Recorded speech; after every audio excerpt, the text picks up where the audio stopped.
As you all know well, commemorating the wars and conflicts of our nation's past and honoring all those who have served in them is a VFW priority.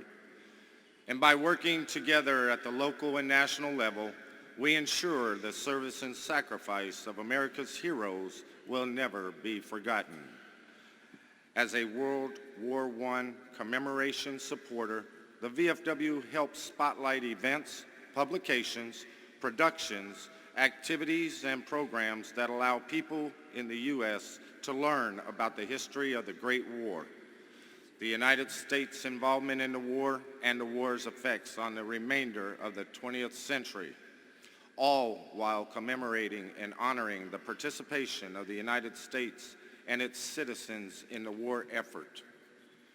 Our next speaker is not only the Quartermaster General for the VFW, but in 2016, she was sworn in as a commissioner to the United States World War I Centennial Commission, tasked with providing public outreach, education programs, and commemorative events.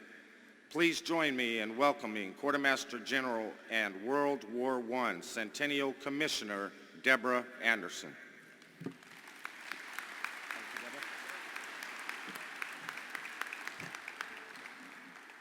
Good morning. As your Commander-in-Chief said, I'm Deborah Anderson, your Quartermaster General, and I'm also a Commissioner on the World War I Centennial Commission. The Commission was formed in 2013 by Act of Congress to commemorate the 100th anniversary of World War I. There are actually 12 commissioners on the Commission. 3 were appointed by the President of the United States, 6 were appointed by senior members of Congress, and 3 were appointed by their institution by right of who they represent, and that is the Veterans of Foreign Wars, the American Legion, and the World War I National Museum and Memorial. So the VFW always has a member on this commission. I was appointed by the VFW in 2016. We also have an advisory board that includes past presidents, cabinet members, and ambassadors. So it's quite an honor for me to be your representative on this commission. By the way, 4 of the other 11 commissioners are also VFW members. They are Terry Hamby from Kentucky, who is our chairman, Colonel Tom Moe from Ohio, who many of you may know in Ohio. He's very active in the veteran community. Jerry Hester from North Carolina, also very active, and General Freddie Valenzuela of Texas. So the VFW is well represented on the commission. So why should we care about World War I? There are no more living veterans. But George Washington said, "The willingness with which our young people are likely to serve in any war, no matter how justified, shall be directly proportional to how they perceive the veterans of earlier wars were treated and appreciated by their nation." Our VFW Congressional Charter reads in part, "The purposes of this corporation are fraternal, patriotic, historical, charitable, and educational, and are to perpetuate, the third purpose is to perpetuate the memory and history of our dead and to assist their surviving spouses and orphans." So we really have a responsibility as veterans to honor and to remember those who served. And we do this in many ways, but part of this is to support educational and commemorative events about past wars and to support memorials to these wars. We have a responsibility to ensure that Americans remember our history and remember the sacrifices made by those who serve. I'd like to start with this short video clip. Today, in our nation's capital, every major American war fought in defense of freedom is honored with a national memorial, save World War I. The unprecedented sacrifice of Americans to conclusively end a world war is more than worthy of this recognition. Long overdue. more Americans fell than in a decade of war in Korea and Vietnam combined. Liberty must always be defended, strengthened, and cherished. With your help, the World War I Centennial Commission will dedicate this memorial in Pershing Park. It is time to honor their sacrifice and renew our pledge to protect our future by remembering our past.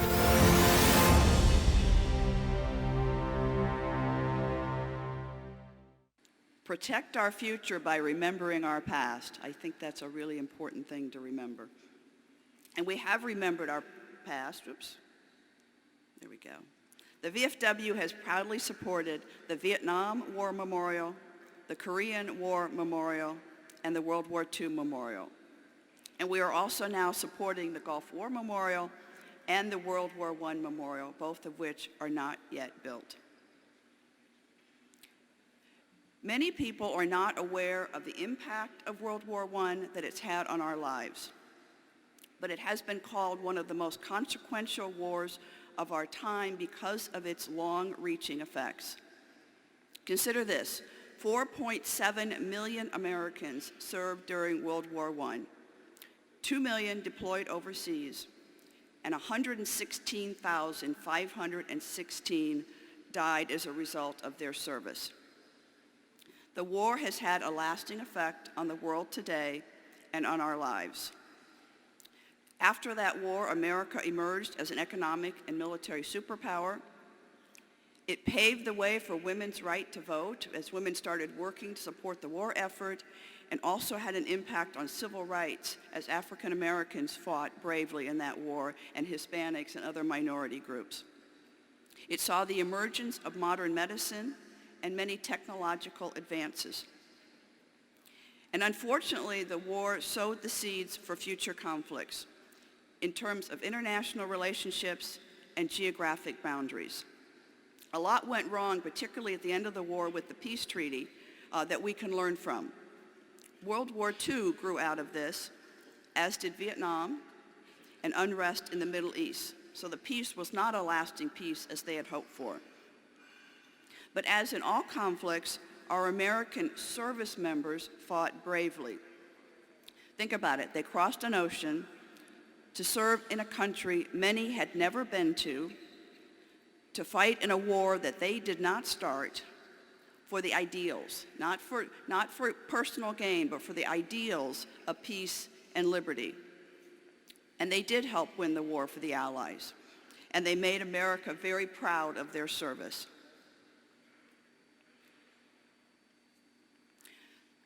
So let's talk about what the VFW is doing to commemorate and support the commemoration of World War I.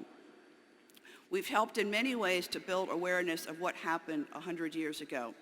At our convention 2 years ago, 2017 in New Orleans, we passed a resolution to support the Commission in its mission to honor, educate, and commemorate the Great War, and to endorse the building of a national memorial in Washington, D.C.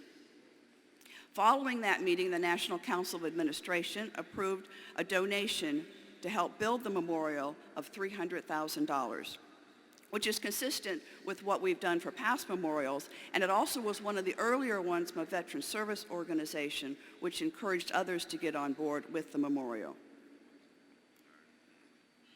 Last year at our convention in Kansas City, we passed a resolution to support the Valor Medals Review. And essentially what that does is it looks at medals awarded to minorities during World War I and looks for possible instances of racial bias where a medal might have been downgraded from what it was originally put in for, and to correct those wrongs that were made many years ago. And that commission has already got, or that panel has already gotten started. And we also passed a resolution to support the Congressional Gold Medal for the Signal Corps female telephone operators who were American women who were bilingual in English and French and went overseas to help connect calls and ensure communications were good between, or were clear between the Americans and their allies. The VFW participated in a project called 100 Cities, 100 Memorials, where we supported state level, supported individual memorials in their communities. and state-level commissions where our members were involved in activities at the state level. And VFW members participated individually and as part of their post in events across the United States and in Europe. I'd like to highlight a few of those events so you can see how your fellow comrades were involved in this activity. April 6, 2017 was commemoration of the United States entry into the war, and a big celebration or a big commemoration was held in Kansas City, Missouri at the National World War I Museum and Memorial. Many VFW members' national headquarters, Kansas and Missouri were in attendance, as well as guests and visitors from across the country. October 6, 2018, VFW 112 in Wichita, Kansas, had an amazing ceremony honoring Erwin Bleckley, a Medal of Honor recipient who was killed in action October 6, 1918, so 100 years to the day. He and his co-pilot, Harold Gottler, were shot down flying a mission. They were sent to locate, rescue, and resupply a combat battalion that had been isolated and cut off from the rest of the forces. They'd already made a first attempt. They'd already tried to find this battalion and resupply them, but they were unsuccessful. So they knew how dangerous this was. This was their second mission of the day. Lieutenant Bleckley is quoted as saying, "We will make the delivery or die in the attempt." So they bravely went off under enemy fire to find this battalion, and unfortunately, they did not return.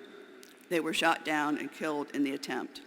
They disregarded their own safety, showing great courage and devotion to duty. And the Wichita VFW post recognized the significance of this hometown hero and wanted to bring the community together to honor him and to recognize what he had done. Greg Zurcher, who was a VFW post coordinator for this, as well as many other members, got involved with their community, with the mayor, with the Air Force Base there, and brought great awareness to this. The same day, the Illinois VFW had a ceremony for his co-pilot, Harold Gottler, in Graceland Cemetery, where he is buried, to recognize his flight and his Medal of Honor. And the Department of Illinois, with the commander, Don Boyer, and the district commander, Sam Chafee, you can see in the second picture there, honored that pilot as well. Department of Europe has attended numerous commemorations this year, both for the 100th anniversary of World War I and the 75th anniversary of the landing of the D-Day at Normandy, World War II. The World War I events included ceremonies at St. Mihiel Cemetery and the Meuse-Argonne Cemetery. Both of these are American cemeteries in France, where the day's events included wreath layings, speeches, and the reading of 14,246 names of the service members buried in the Meuse-Argonne Cemetery. Assisting the department were members of VFW Post 10810 in Stuttgart. Incoming Department Commander Joe Holder played a big role in this, and also VFW Post 605 in Paris has attended numerous commemorative events throughout the year.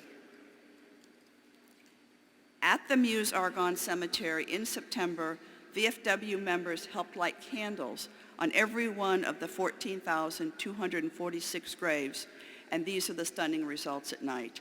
They almost weren't able to do this because it rained that day, but there was a break in the rain, they got the candles lit, and it was just a really beautiful, beautiful ceremony. In Hawaii, VFW also was very active in World War I. The state formed a World War I Centennial Task Force, and several of our members served on that task force, including National Council member Stanley Hernandez, Colonel Art Tulik, who was the task force commander, and Fred Wong. They put together a day-long event at Waikiki World War I Natatorium on November 11, 2018, which included speeches, a flyover, movies, and fireworks.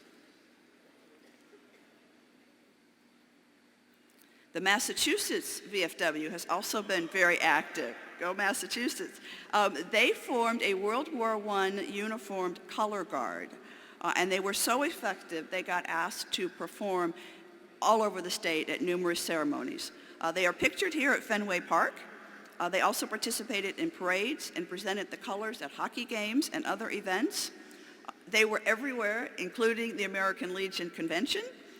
And also shown is a TV interview, Eric Segundo and Brian Willett doing an interview about a program called Bells of Peace, which was across the country to toll the bells on November 11th. So they got good aware of those uniforms, and they participated actively across the state and in other states.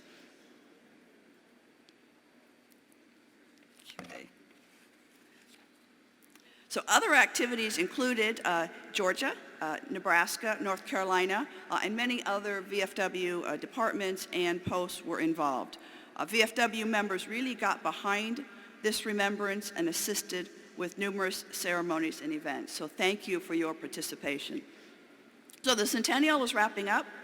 We have acknowledged the beginning of U.S. involvement, the battles and the individual acts of heroism, the armistice, and the end of the war. There is one more thing left to do, and that is to finish the World War I Memorial in Washington, D.C., and plans are well underway. The memorial will be located at Pershing Park. If you're familiar with Washington, D.C., this is a map of the capital area. To the left of the red dot is the White House. South of that is the Washington Monument. At the bottom of the photo is the National Mall, which is where the other memorials and that big mall area is. So the Capitol building is just off the page to the right. The red space is Pershing Park. So you'll see that the memorial will not be on the National Mall with the other memorials, but in a park. And it's symbolically important in terms of the location. It's a high traffic area close to the White House, 2 blocks from the mall at the end of Pennsylvania Avenue, which connects the Capitol to the White House. It's really the first major national memorial that's in a park setting, which became very important as they were designing the memorial and in terms of integrating a memorial into that kind of a setting. So this is what the park looked like when we started. The central feature is the pool, what used to be an ice skating rink, which has been defunct for 10 years or more. To the east is a statue of General Pershing and 2 walls commemorating the American Expeditionary Forces in World War I. And as you can see, the park is in disrepair, the pool is empty, and it's poorly maintained. This is the design for the new memorial and park. The shallow pool will be recreated, and the landscaping will be redone to make it green, peaceful, and an inviting city park. The focal point will be this sculpture wall to the far end or the west end of the park and the edge of the pool of water. And in this photo, you're looking at the park from the statue area into where the wall will be. And here it is looking east toward the Pershing statue. And another view from the walkway facing the pool.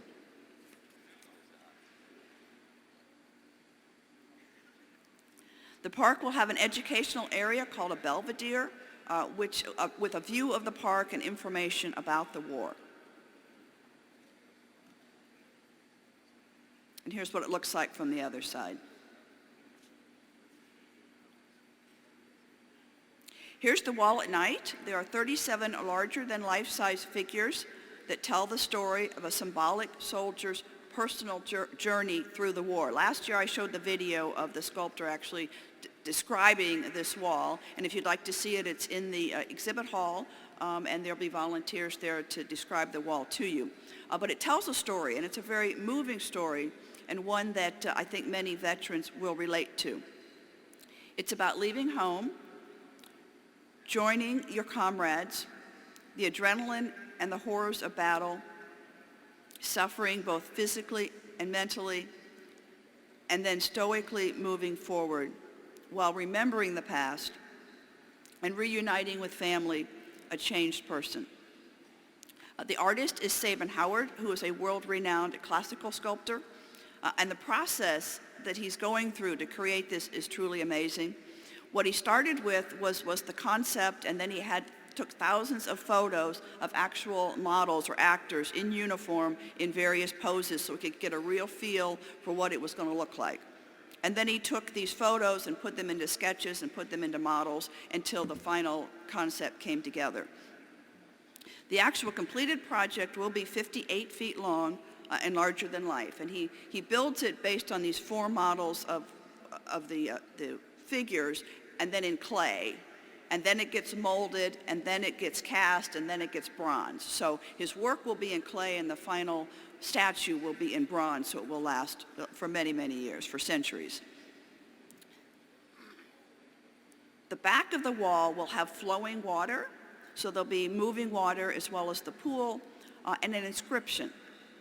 The back of the wall is meant for contemplation, and it's a place to talk about, or the inscription will talk about the search for peace, giving meaning to sacrifice, and remembering those who died. The design work is almost done. It has been approved by a number of commissions, including the Commission of Fine Arts and the National Park Service. Much of the money needed has been raised. Government agencies were able to fund some of the park work, but not the memorial itself. So it's up to private donations. Several veteran service organizations, in addition to the Veterans of Foreign Wars, have given donations. Corporations, foundations, and individuals have also stepped up.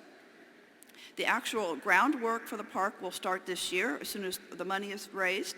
And the last thing to be installed will be that statue wall, which may take 3 to 5 years to complete. It's quite a process to do something of that magnitude. The photo here is of the sculptor, so you see a person standing in front of this, and he's working here with full-size models or full-size figures of what part of the wall will look like. I do encourage everyone to, if you're in D.C., to stop in Pershing Park to see the progress over the years, and of course when it's finished to go visit. So this is a summary of what's going on with the 100th anniversary. It's really exciting to see what's going on across the country and with the commission and with the memorial. I hope you see why I'm honored to be part of this commission and why your support is so important. Please do visit the booth for more information, as well as some free downloads, information on becoming an AEF Memorial Corps post, and other information, and the wall, the model of what this is going to look like. I thank you very much for your support and for your attention this morning. Thank you.